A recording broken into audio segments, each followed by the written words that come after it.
Good evening and welcome to From the 80s View. I'm your host, Dr. Cedric Brown, and tonight's guest is Mrs. MaryJo Rember.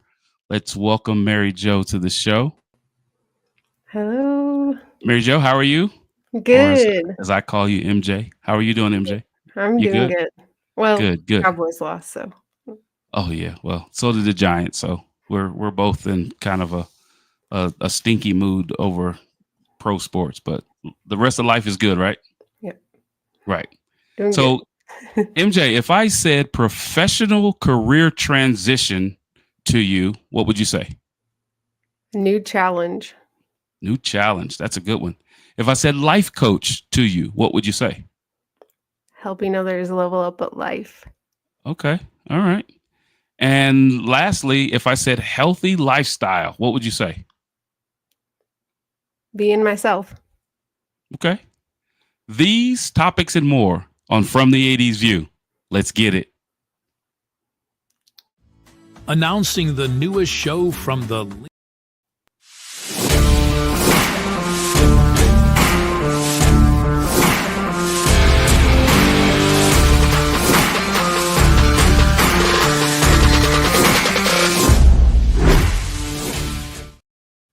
Welcome back to the show. And before Mary Jo and I get started, I'd like to thank God, who's the head of my life. And without him, none of the things that I have accomplished would be able to be done because he is the author of my faith. He's the finisher of everything that I do. And I just want to make sure that I give him complete and total honor. Now, let's welcome back Mrs. MaryJo Rember. MJ, you formerly were the human resource generalist at GoX Corporation and are currently the assistant AD for business operations at Southern Utah University. And we're going to get into some of the transitional things, some of the things that you've done before and stuff like that. But Mary Jo, tell the audience a little bit about you. I mean, you have an amazing story and you're doing some amazing things.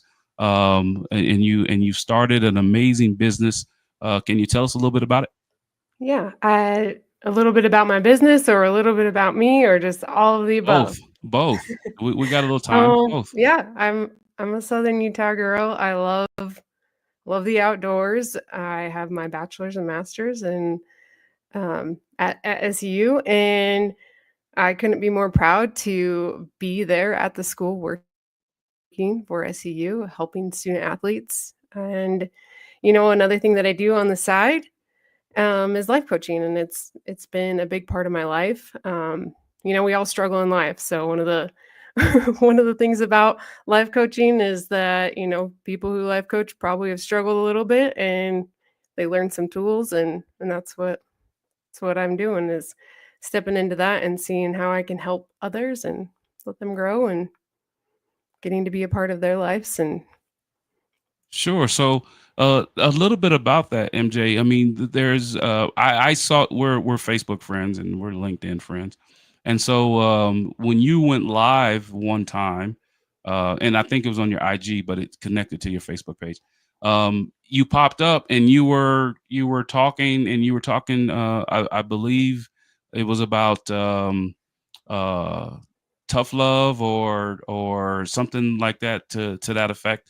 And and then we talked the next day or something like that, or 2 days later, and I was like, "That's a fascinating topic that you were speaking on." And it might not have completely been tough love, but I said to you, "Tough love is love, right?" yeah, it is. Tough love is love, and sometimes in that coaching piece, right, whether you are a life coach like yourself or you're just a ball coach like I was, or you're just a parental coach, right, sometimes you have to have those conversations that are a little tough, right, and they're a little hard to have. You have them, right, because of the caring that you have and the growth and development that you want those individuals to have. And both of you and I have children, and we have great conversations about our kiddos and things like that. About sometimes we have most of the time we have great days, right? And then sometimes we have tough days. And so, can you speak a little bit about that and what your approach has been, MJ, as you grow further into your life coaching process? Yeah, I think when it comes to anything in life that you're trying to create or trying to, expand on, or maybe you're trying to improve your career, whatever it is you're looking to be better at the core of that is self-love. And so over the last week, I had a self-love challenge where people could join in, and that's kind of part of the challenges. I get on to Instagram and share those stories, some of my struggles and some of the things that I've done and the techniques and tools. When it comes to self-love, I think one of the biggest mistakes that a lot of us make is that we look at it from our own point of view versus the point of view with our kids, right? Like we look at our kids, or we look at, if we have students that we're helping or whatever it is, like we look at them and we see things unconditionally, like, right? We love them no matter what, whatever mistakes, failures, flaws, whatever's happening. However, when it comes to ourselves, we forget that compassion and unconditionalness. I don't know if that's a word, Sure. but No, no, you're uh, right. You're right. that's important, and that's part of the process, because the more we're able to see ourselves in that light, we're able to show up, right? And when we show up for ourselves, we show up for others, and we're there, and we can coach better, or we can, instead of just being afraid to step into an interview, we're stepping into an interview with confidence and that love. And it's okay, because if we don't get this, next job or this next thing or whatever we're working on, it's okay, because, that's just an opportunity for growth versus, Sure.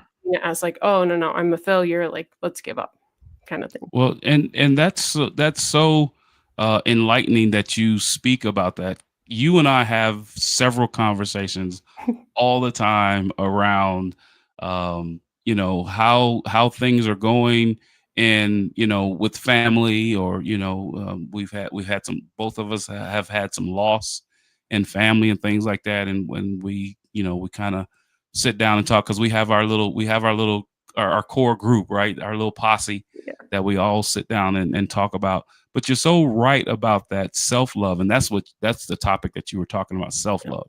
And then I And talk that's where about the tough love. tough love comes in, yeah. Right, Because I mean, right, you have to. Sometimes you have to show up and you have to say, "You know what, Mary? I'm gonna get my butt up and I'm gonna do the thing, whether I want to or not, because I right, care about myself and I'm gonna show right. up."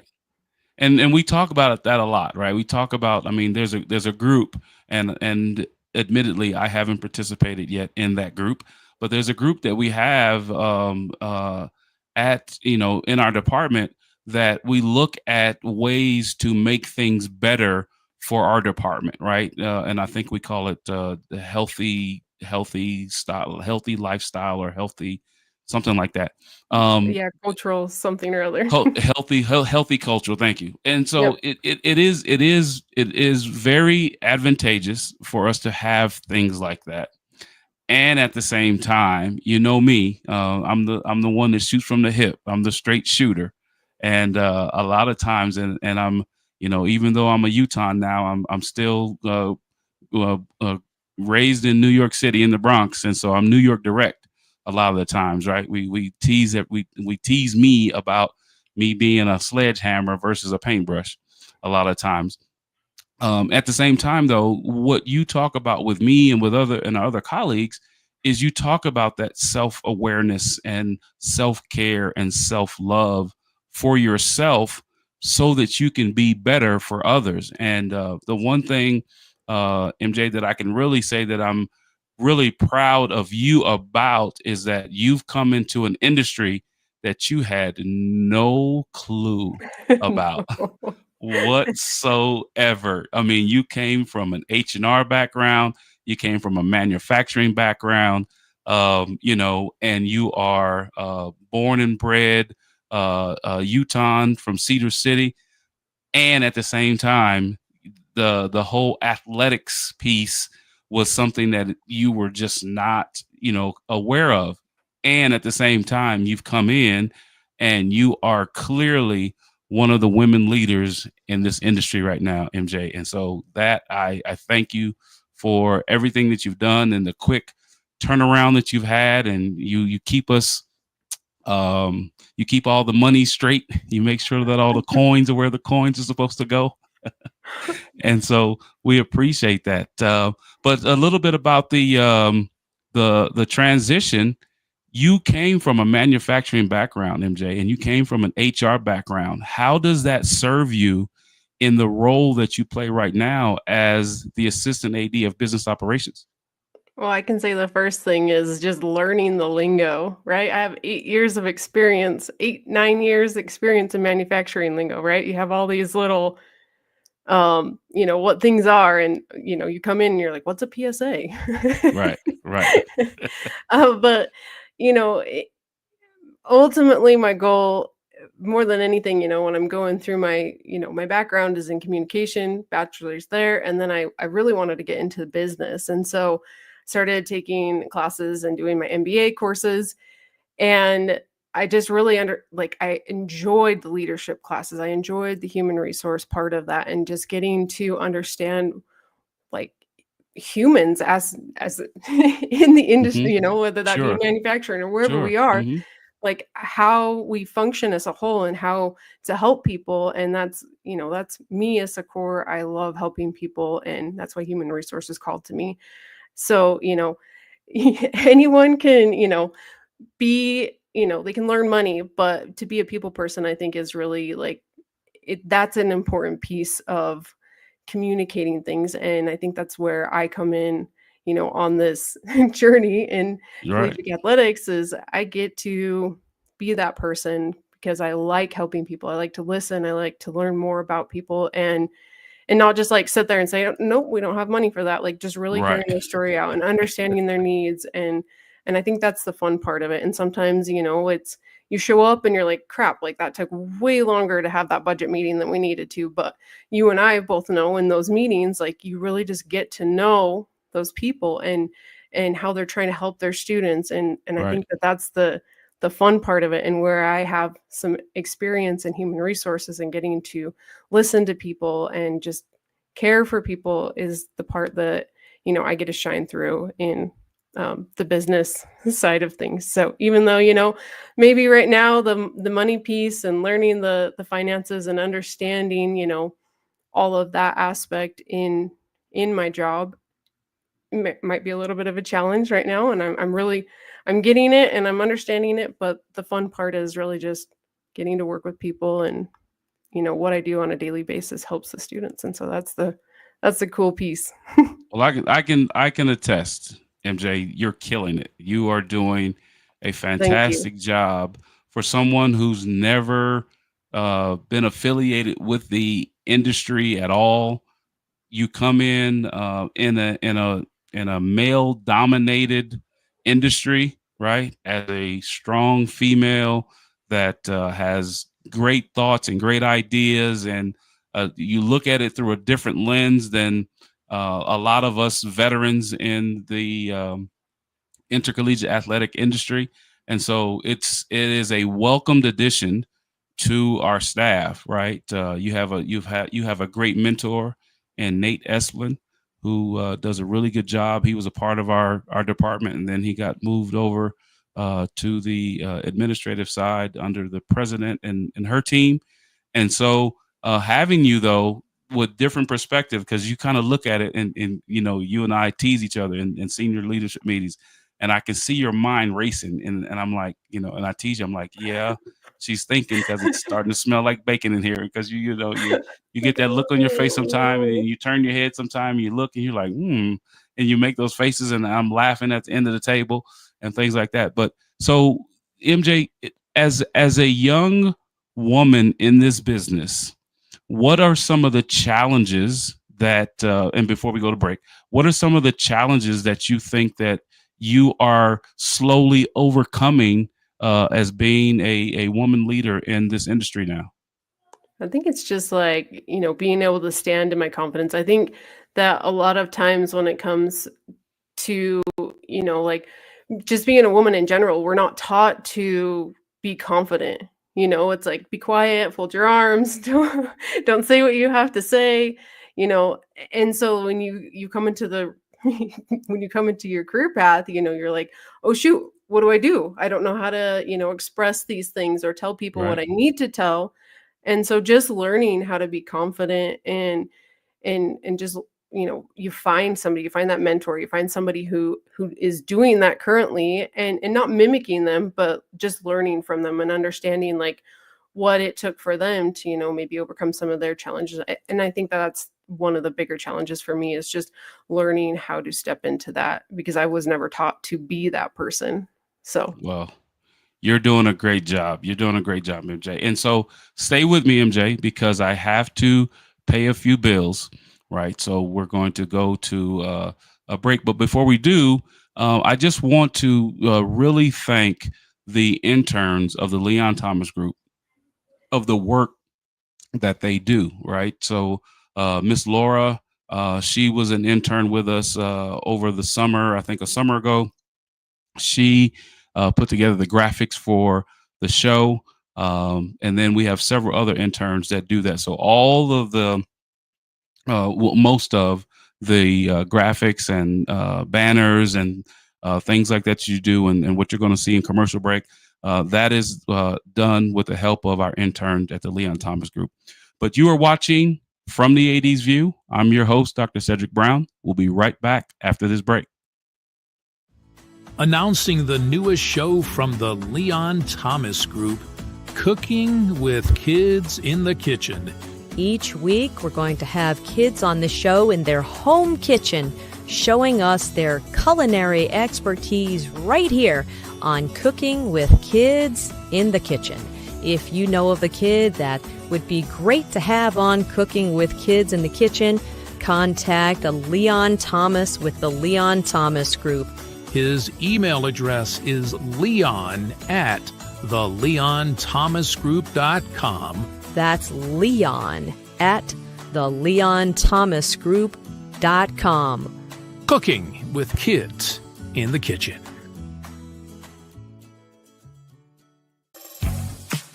At Rod's Car Repairs, we work on all cars, old cars, new cars, and your car. Car Repairs by Rod.io.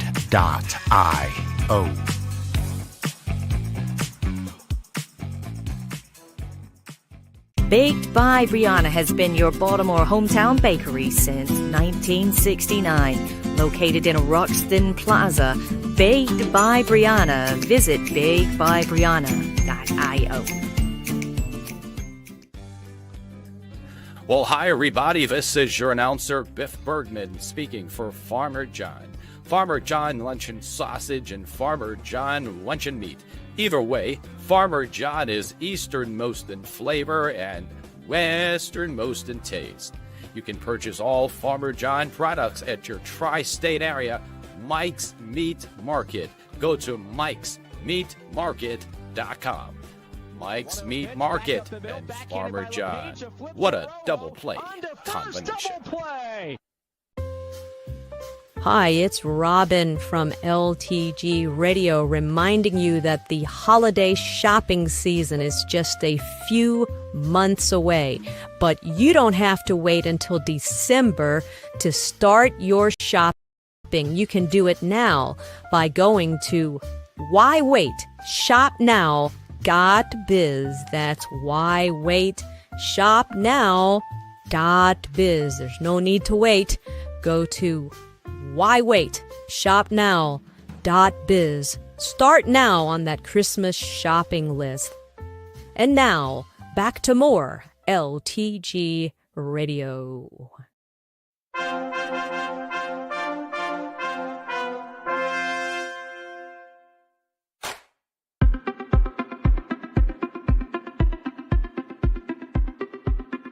I'm Leon Thomas with the Leon Thomas Group. Podcast, virtual events, webinars, streaming shows, and so much more. We want to be your partner in all things virtual.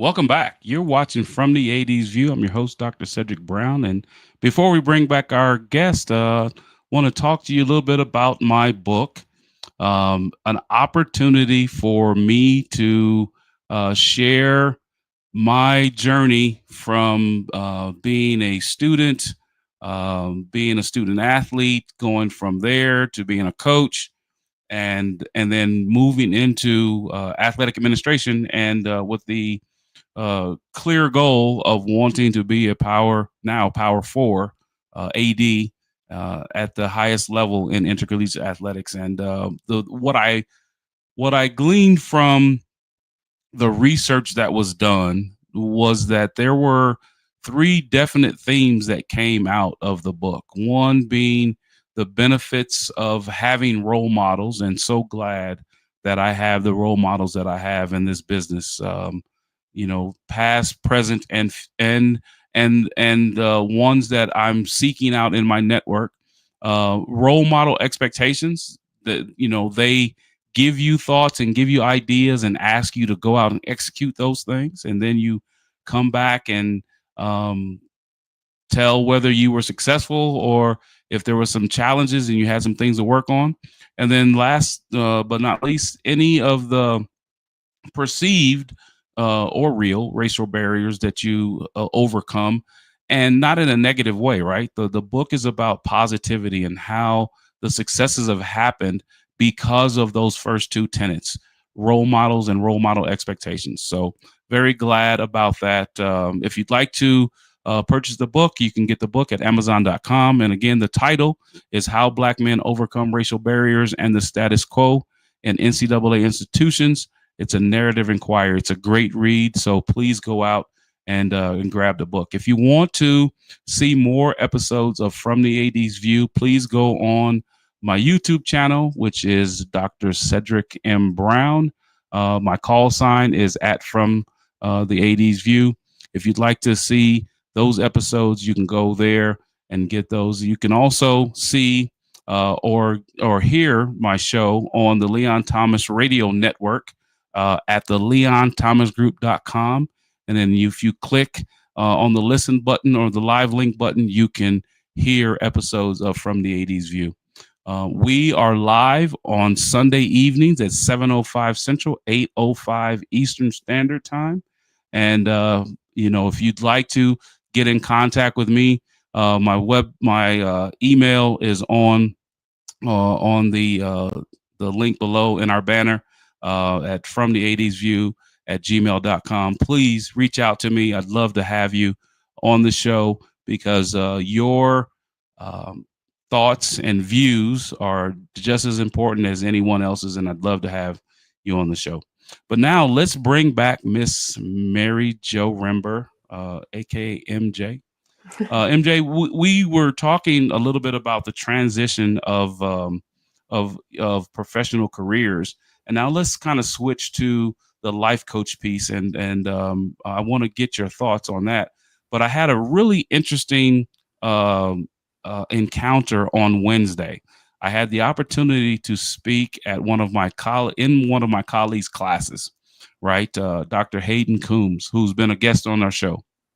And today, scrolling through my LinkedIn, one of the students from the class just reached out and kind of gave a shout out to myself and other colleagues about encouraging her to be a mentor, and she quoted me on the LinkedIn page, and she said, Dr. Brown came and spoke to our class, and he said something that kind of really stuck with me, and I was just telling her how I'm a big advocate for women in the business, right, and getting them to be the best versions of themselves.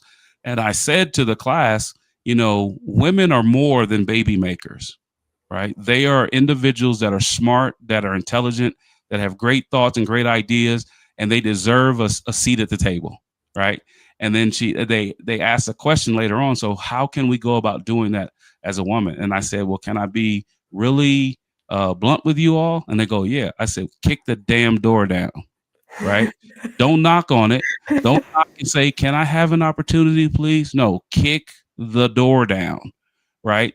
And so, as a life coach, MJ, how do you encourage your, the people that you coach? How do you empower them, right, to give them that autonomy to be that courageous, their courageous self? I think one of the biggest misconceptions in life is that we let our environments control who we are and who we get to be. But in all reality, our thoughts create our emotions, and our emotions create our actions, and our actions create our results. And so one of the things that I work with people to do is to change their thoughts instead of, automatically thinking, we come into these states of mind of, like these stories we've been told over and over again. And really, like, to be able to change our reality Hmm. is to start from that very top place of just that thought, instead of coming to the table and saying like, can I do this? I don't know if I can. It's really like, no, actually I can do it. And even if right now I don't think I can, I'm going to start practicing it, and I'm going to figure it out, and I'm going to do the thing. And Right. that makes you feel empowered. And when you feel empowered, you're going to take action. And when you take action, you're going to get those results, right? Yeah. And so That you that's really just start to help them shift those thoughts, start to recognize when those patterns come up, because your brain's constantly on, autopilot. It doesn't Yep. even recognize or know what's triggering it. And so just really becoming self-aware and then shifting that. That is awesome, MJ, because as I talk to all of the young people, right, and I'm a father of sons, and I'm a father of a daughter, right, and want all of them to have um, great experiences, right. They may not have the same experience, right. I want them to have good experiences, solid experiences. And so I was so kind of moved by seeing that student had the Love it. had that experience, and it reached her so much that she wanted to express that, right. And she quoted me correctly. She quoted me right on the money. And you know me, MJ. I'm a very well, if there's an introvert and an extrovert, whatever is on the right side of extrovert, that's me, And so just wanting to make sure that everybody understands that there's a place for them, right? There's a place for you to be. And I was a person that was the chair of your hiring committee, and I famously say that, hey, I I'm batting 1,000, because we got the person that we wanted and the experiences. And the one thing about it, MJ, is, again, I thought that you were the best candidate, absolutely, bar none, right? And it was just a icing on top of the cake that you were a strong woman candidate for us with your background and your experiences. And you really didn't know a lot about athletics at all, right? But your background in numbers and your background in HR is what we really thought that we needed to bring into our department to make our department better. And then we said, we can teach her about athletics, right? We can, and you learn every day, like PSA, potential student athlete or prospective student athlete. But we learn about those things every single day. And what you bring to us is something that we need, and it has made us better. So the last topic, MJ, is something that I know that you and your family are really, really enthused about, is healthy lifestyle, right? So you're an outdoors gal, right? Your family are outdoors people. You guys like to fish. I'm not fish, hunt and hike and do all those things. And you talk about hunting all the time, and I got my tag and this and that. I'm like, what is she talking about? Right. So, It's a sport. what does that healthy lifestyle do for you and your family, MJ? Yeah. kind of tapping back into, the life coaching piece, and how do you become that person, and Mhm.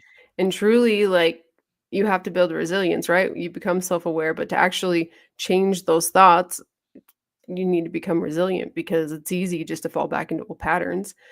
For me, the resilience piece comes when I take a break and I go outdoors and I reconnect with myself. I go hiking. I just with the family. Even if, on Sundays and even on Saturdays, my dad will have the big screen TV going in our Mhm. pavilion out at our camp spot, and we're watching Mhm. sports. And it's we may not be hiking 24/7, but we're outside, we're together, and we're laughing, and we're moving, and we're watering the trees, and that, to me, like, it reconnects me to God. It is what I believe, and that's what builds my resilience. That's where I can come back to work the next day and say, "All right, like, we're gonna start over. We're gonna do this thing," versus, just being indoors. And it might be different for everyone else. Like, this might be your, place of, where you reconnect. But for me, outdoors and just living that healthy lifestyle and moving and going is how I reconnect. So That's awesome. And speaking of reconnection, right? The last question that I ask all of my guests is, MJ, what does spiritualness or faith mean to you?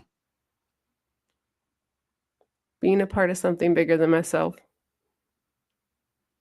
That is awesome. That is all, and I see that because I live that, with you and around you every day. And like I said, we have our little our core group, right? And we sit down and we have those conversations, about life and about spiritualness and and what it means to reconnect and how that rejuvenates us and things like that. So thank you for sharing that, MJ, because it's important that everybody has his or her own way to see that, from that point of view, pun intended.